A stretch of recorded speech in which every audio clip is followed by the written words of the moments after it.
साईश्वराय विद्महे सत्यदेवाय धीमहि तन्नः सर्वः प्रचोदयात्. ஓம் ஸ்ரீ சாய்ராம். நம் சாய் மாதாவின் பொற்பாதங்களில் எனது அனந்த கோட்டி நமஸ்காரங்களை சமர்ப்பிக்கிறேன். இன்னைக்கு ரொம்பவே ஒரு புனிதமான நாள்னு சொல்லணும். இப்போ கூட பிரசாந்தி நிலையத்தில் நிற்கிற மாதிரி தான் இருக்குது. இப்போ சுவாமியோட ப்ரெசன்ஸ்னால நம்ம வாழ்க்கையே பிரேமமயமாக இருக்கு. எங்கே பார்த்தாலும் நம்ம இதயங்கள் எல்லாமே பிரேமையால் நிரம்பி வழியுது. இன்னைக்கு பிரேமமயம் சாயி நாமமயம் பிரணவாகாரா பிரம்மமயம் ஜகமே சர்வம் விஷ்ணுமயம் சத்குரு ஸ்ரீ சத்ய சாயிமயம் சத்குரு ஸ்ரீ சத்ய சாயிமயம் சத்குரு ஸ்ரீ சத்ய சாயிமயம். சுவாமியோட 100வது பிறந்த நாள் விழாவில் பார்ட்டிசிபேட் பண்ணிட்டு அதுக்கப்புறம் நம்மளுடைய இதயத்தில் என்ற தூய உணர்வுகளையும் நம்ம சாதனாவையும் பகவானுடைய பாதத்தில் சமர்ப்பிக்கிறதுக்கு கிடைத்திருக்கிற இந்த அரிய வாய்ப்புக்கு சுவாமிக்கு என்றைக்குமே நம்ம நன்றி சொல்லணும். சுவாமி ரொம்ப கருணை மிகுந்தவர். தன்னுடைய பக்தர்கள் அழைக்கிறப்ப சுவாமி ரெஸ்பாண்ட் பண்ணாமல் இருந்ததே கிடையாது.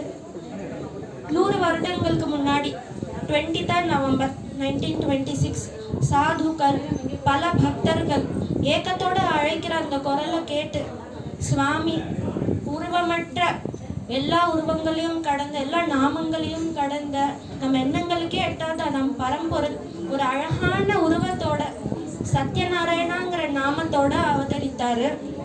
முக்கியமா நம்ம எல்லாத்தையும் உயர்த்திருக்குதான். அப்புறம் சுவாமி எப்படின்னா தேவகி ஸ்ரீகிருஷ்ணருக்கு ஸ்ரீகிருஷ்ணர் தேவகிக்கு 8வது குழந்தையா பிறந்த மாதிரி நம்ம சுவாமி பெத்த வெங்கப்பராஜுக்கும் ஈஸ்வரம்மாவுக்கும் 8வது குழந்தையா பிறந்தாரு. சுவாமி சின்ன வயசுல இருந்தே தொடர்ந்து தன்னலமற்ற செயல்கள் மட்டுமே செஞ்சு வந்தார், இரவும் பகலும். சுவாமிய அதனால்தான் லவ் வாக்கிங் ஆன் 2 feet அப்படின்னு நம்ம சொல்றோம். சுவாமி நம்மளையும் அதே தான் பண்ண சொல்றாரு. குரு புண்ணிய மகோராத்திரம், தொடர்ந்து நல்ல செயல்களையே செய்யணும் அப்படின்னு தான் சுவாமி சொல்றாரு. சுவாமி தன்னுடைய வாழ்க்கையில ஒவ்வொரு ஸ்டேஜும் படிப்படியா நம்மளை அந்த ஒரு லட்சியத்தை நோக்கி தான் எப்பவுமே அழைத்து கொண்டு செல்கிறார். அதுவே இறைவனோட ஒன்றிணைவது. அதுக்கு நம்ம இந்த நல்ல செயல்களை தொடர்ந்து செஞ்சுட்டே இருக்கணும், விடவே கூடாது. ஏன்னா அதுதான் நம்ம சுவாமியை உணருக்கான பியூரிட்டியே தரும். அந்த பியூரிட்டி வளர்றப்ப நம்மளால சுவாமியை நல்லா கிளியரா உணர முடியும். ஃபார் எக்ஸாம்பிள் எப்படி நம்மளுக்கு தெரியும், தெளிந்த நீர்ல தான் சூரியனோட பிரதிபலிப்பு தெரியும். அந்த மாதிரி இந்த நல்ல செயல்களை தொடர்ந்து செஞ்சு அந்த பியூரிட்டி வரப்ப நம்மளால சுவாமியை நல்லா தரிசிக்க முடியும். இப்ப சுவாமி என்ன சொல்றாருன்னா, நம்ம தினமும் நம்ம யோசிக்கணும், நான் யார்? நான் ஆத்மாவே. நான் எங்கிருந்து வந்திருக்கேன்? ஆத்மாவிலிருந்தே வந்திருக்கேன். நான் எங்க செல்ல வேண்டும்? ஆத்மாவிடமே செல்ல வேண்டும். நம்ம இருக்கிற இந்த உலகம் மாறிக்கொண்டே இருக்கிறது. நம்ம எந்த பொருளோட ரிலேஷன்ஷிப்போ எந்த மனிதனோட ரிலேஷன்ஷிப்போ எதுவுமே இருக்காது, அப்படியே போயிடும். ஒரு காலத்துக்கு தேவைப்படும், அப்புறம் போயிடும். ஆனா சுவாமி மட்டும் என்னைக்குமே பர்மனண்டா நம்ம கூட இருக்கிறதுனால சுவாமியை மட்டும் என்னைக்குமே விடக்கூடாது. மனிதர்கள் எப்பவுமே இந்த பாடிலி பிளஷர்ஸ் இல்லை இந்த சுகபோகங்களால மட்டுமே சாட்டிஸ்ஃபேக்ஷன் அடைய முடியாது. நம்ம எப்பவுமே ஆனந்தத்துக்காகவே ஏங்கி கொண்டு இருக்கிறோம். ஏன்னா நம்மளே ஆனந்த ஸ்வரூபங்கிறதுனால நம்ம ஆனந்தத்துக்கு எப்பவுமே ஏங்கி கொண்டே இருக்கிறோம். ஒரு எக்ஸாம்பிள் எடுத்துக்கிட்டோம்னா, நம்ம கண்டிப்பா தினமும் ஜோதி தியானம் பண்றோம். ஜோதி தியானம் பண்றப்ப நம்ம என்ன விஷுவலைஸ் பண்றோம்னா, நம்ம இதய கமலத்துல சுவாமி இருக்கிறார். அந்த ஜோதி வடித்தில் அவர் இருக்கிறாரு. அந்த ஜோதி நம்ம உடல் முழுவதும் பரவுது. நம்ம கண்கள், காதுகள், நம்ம கை கால் எல்லா இடத்துலையும் பரவுது. அப்ப என்ன நம்ம உணர்றோம்னா, நம்ம அங்கங்கள் எல்லாம் புனிதமானவை. நம்ம கண்கள் புனிதமானவை, நம்ம காதுகளும் புனிதமானவை, நம்ம கை கால் எல்லாமே புனிதமானவை. அப்படி உணர்றப்ப நம்மளுக்கு தோணுது, நிஜமாவே இந்த உடம்பு சுவாமி கொடுத்துருக்கிற ஒரு சேக்ரட் இன்ஸ்ட்ருமெண்ட். நம்ம சுவாமியை உணர்றதுக்கு. நம்ம கிட்ட இருக்கிற இந்த புனித தன்மையை உணரப்ப நம்ம சுவாமி கிட்ட இன்னும் நெருக்கமா சொல்றோம். ஏற்கனவே சொன்ன மாதிரி ஆனந்தம் இல்லாம நம்மளால இருக்கவே முடியாது. நம்ம எப்பவுமே நம்ம புலன்களோடைய கட்டுப்பாடுலயே நம்ம இருக்கோம். நம்ம கண் எங்க செல்றது, காது எங்க செல்றது, அது பின்னாடியே போயிட்டு இருக்கோம். ஆனா நம்ம சுவாமி என்ன சொல்றாருன்னா, நம்ம கிட்ட இருக்கிற எல்லா ஸ்கில்ஸையுமே இந்த பாண்டேஜ்ல இருந்து வெளியே வர்றதுக்காக நம்ம யூஸ் பண்ணிக்கணும். அதுக்குதான் சுவாமி ஒரு உதாரணம் சொல்றாரு. ஒரு கிளி சந்தோஷமா இருந்தது காட்டுல, எங்க வேணுமோ அங்க போகும், தன்னோட ஃபேமிலி மெம்பர்ஸோட சந்தோஷமா இருக்கும் அந்த கிளி. ஆனா என்ன பண்ணாங்களா, மகாராணி, அந்த நாட்டோட மகாராணி அந்த கிளியை பிடிச்சி ஒரு கேஜில் வச்சுட்டாங்க. அப்புறம் அவங்க தோழியர்களோட எல்லாரோடய சேர்ந்து அந்த கிளியை கொஞ்சுறாங்க, அதுக்கு சாப்பாடு கொடுக்குறாங்க, விதவிதமா கொடுக்குறாங்க. ஆனாலும் அந்த கிளிக்கு திருப்தியே இல்லை. தான் வீட்டுக்கு போகணும், முன்னாடி மாதிரி யாரோட கண்காணிப்புலையும் இல்லாமல் சந்தோஷமா பறக்கணும், அதுதான் அதோடைய ஆசை, தன்னோட வீட்டுக்கு போகணும்னு. நம்மளும் அதே மாதிரி ஒரு கண்டிஷன்ல தான் இருக்கோம். நம்மளும் அந்த கேஜுக்குள்ள தான் இருக்கும். இந்த உடல் மனசு இந்த கேஜுக்குள்ளேயே இருக்கும். இந்த உடல் இந்த மனசு இந்த கேஜுக்குள்ள இருந்து நம்ம வெளியே நம்ம எக்ஸ்பான்ஷன் அடையணும். அதான் ஜோதி தியானம்ல பண்றோம். ஃபர்ஸ்ட் நம்ம உள்ள அந்த புனித தன்மை உணர்ந்து அந்த ஒளி எல்லா இடத்துக்கும் பரவுது. அப்ப நமக்குள்ள அந்த எக்ஸ்பான்ஷன் நடக்குது. அந்த அன்பு நம்ம கிட்ட மட்டுமே லிமிட்டடா இல்லாம எல்லார்கிட்டயும் அந்த அன்பு பரவுது. ஒவ்வொருத்தவங்களுக்குள்ளேயும் நம்ம சுவாமியை உணர்றோம், ஒவ்வொரு ஆட்டம்குள்ளேயும் நம்ம சுவாமியை உணர்றோம். அந்த மாதிரி நம்ம நிலைமையை ரீச் ஆகணுங்கிறத சுவாமியோட விருப்பமே. இப்ப நம்ம ஏற்கனவே சொன்ன மாதிரி நம்ம இப்ப பாண்டேஜ்ல இருந்து வெளியே வரணும். அதுக்காக நம்ம தொடர்ந்து சாதனை பண்ணணும். நம்ம வீடு இப்ப சுவாமி தான். அந்த கிளி எப்படி தன்னோட வீட்டுக்கு போகணும்னு ஆசைப்பட்டதோ, நமக்கு சுவாமியோட ஃபீட்டு தான் நமக்கு வீடு. இப்ப வேதங்கள் என்ன சொல்லுதுன்னா, தத்துவம் அசி, அதுவே நான் அப்படிங்கிறத உணரணும். நானே அதுவே நானும் அதுவும் வேறுபட்டதே கிடையாது.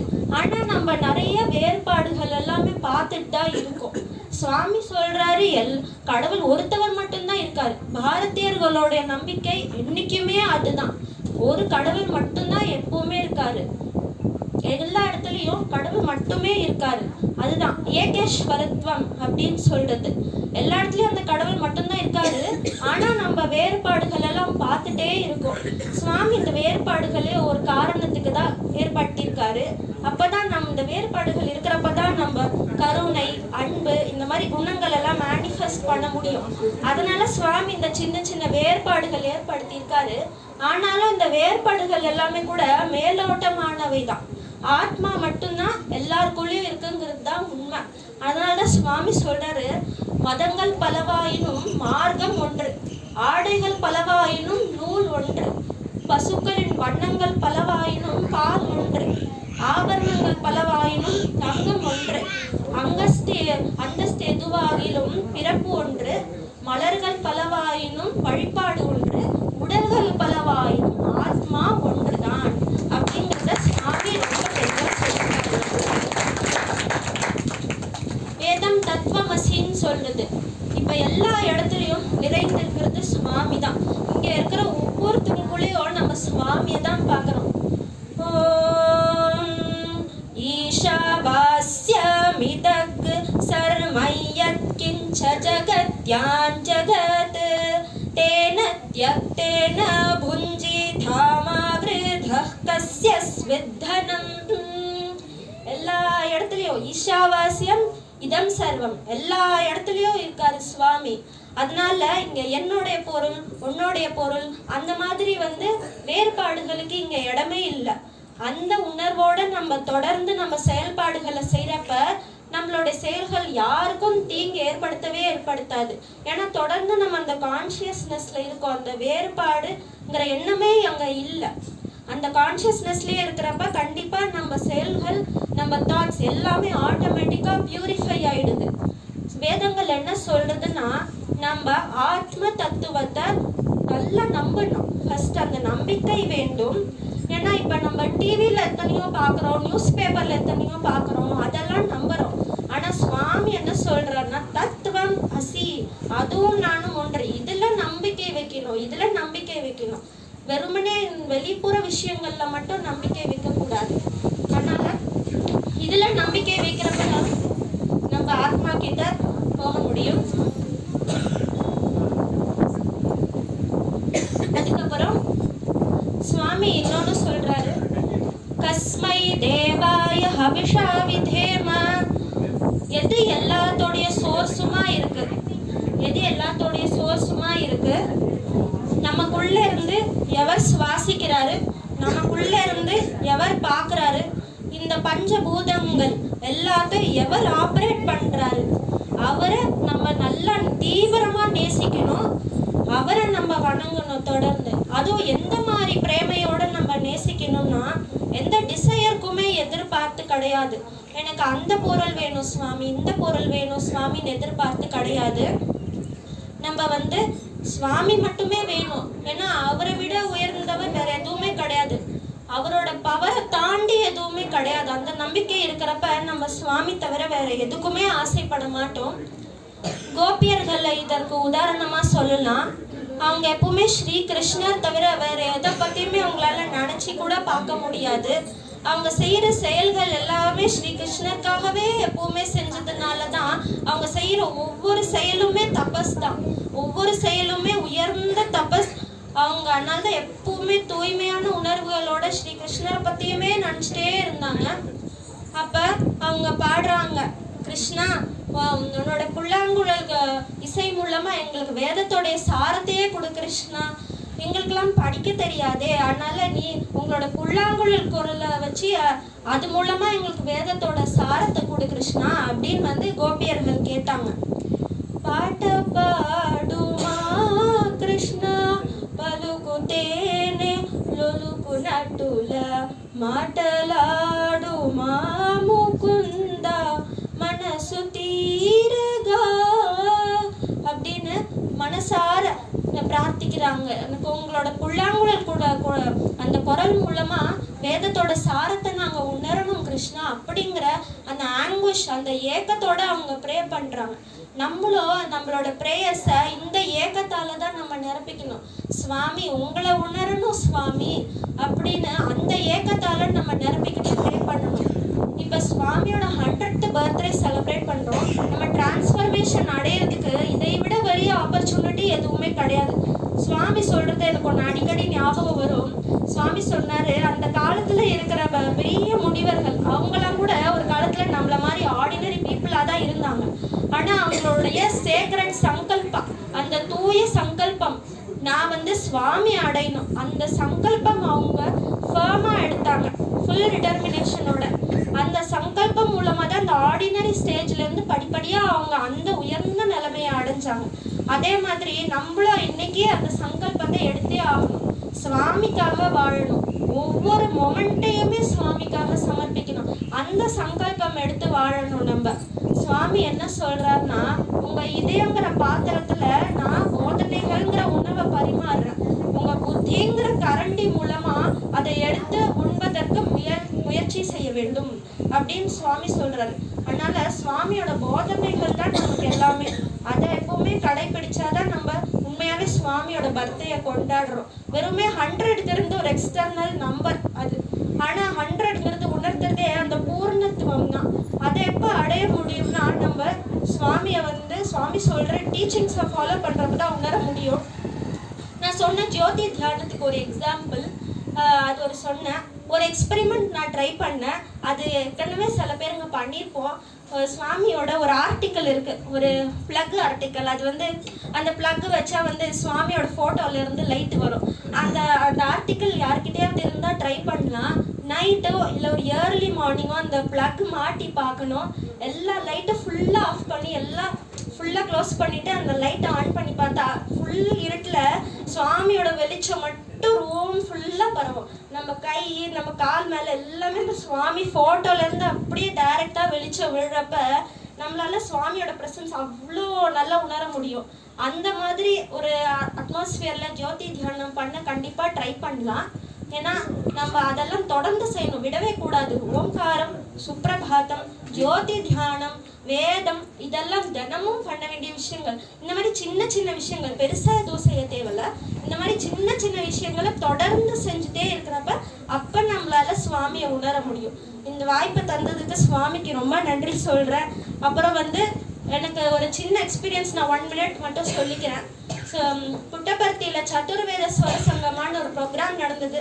நாங்கள் ஆல்மோஸ்ட் 6 to 8 months-ஆவே இதுக்கு தொடர்ந்து கடுமையாக ப்ராக்டிஸ் பண்ணிகிட்டே இருந்தோம். நிறைய தடைகள் வந்தது அட்டன் பண்ணுறதுக்கு. ஆனால் இப்போ நான் கற்றுக்கிட்ட சில விஷயம் உங்ககிட்ட ஷேர் பண்ணது எல்லாமே அந்த ப்ரோக்ராம்ல இருந்து நான் கற்றுக்கிட்டது தான். அவ்வளோ நிறைய விஷயங்கள் கற்றுக்க முடிஞ்சுது. நிறைய தடைகள் வந்தது. ஆனால் நான் சுவாமி கிட்ட, எஸ் சுவாமி, எத்தனை தடைகள் வந்தாலும் நான் வந்தே தீருவேன் சுவாமி அப்படின்னு நான் ப்ரே பண்ணேன். எங்களுக்கு எக்ஸாம் கரெக்டாக அக்டோபர் எண்டில் ஸ்டார்ட் ஆகுது. November 1 program. எப்படி அட்டென்ட் பண்ணுறதுன்னு தெரியல. ஆனால் டைம் டேபிள் வருது. எல்லா எக்ஸாமும் எய்தர் வெனஸ்டே ஆர் சாட்டர்டே. ஆனால் ப்ரோக்ராம் சாட்டர்டே. நான் என்ன பண்ணுறது, அந்த ஒரு நாளுக்கு மட்டும் ஃப்ரைடே எக்ஸாம். கரெக்டாக எக்ஸாம் அந்த ப்ரோக்ராம்க்கு முந்தைய நாள் ஃப்ரைடே. எல்லா எக்ஸாமும் எய்தர் வெனஸ்டே ஆர் சாட்டர்டே. அது ஒன்று மட்டும் ஃப்ரைடே வச்சாங்க. இது எப்படி சாத்தியம்? அது ஒன்று மட்டும் ஃப்ரைடே, மற்ற எல்லாமே வெனஸ்டே சாட்டர்டே. அப்பயே புரிஞ்சுது சுவாமி நம்ம சுவாமிக்கோட ஆஃபர் பண்ணோம்னு நினைக்கிறப்ப சுவாமி அதுக்கு எல்லாமே ஏற்படுத்தி கொடுப்பார். ஆனால் நம்ம எப்பவுமே அந்த ஃபெய்த்தை விட்டுறவே கூடாது. அதுதான் இந்த மாதிரி ப்ரோக்ராம்ஸ், இந்த மாதிரி நிகழ்ச்சிகள் மூலமா எப்பவுமே இந்த மாதிரி சுவாமியோட கனெக்ட் ஆகிட்டே இருக்கணும். அந்த சாதனாவை தொடர்ந்து செய்யணும். ஜெய் சாய்ராம்.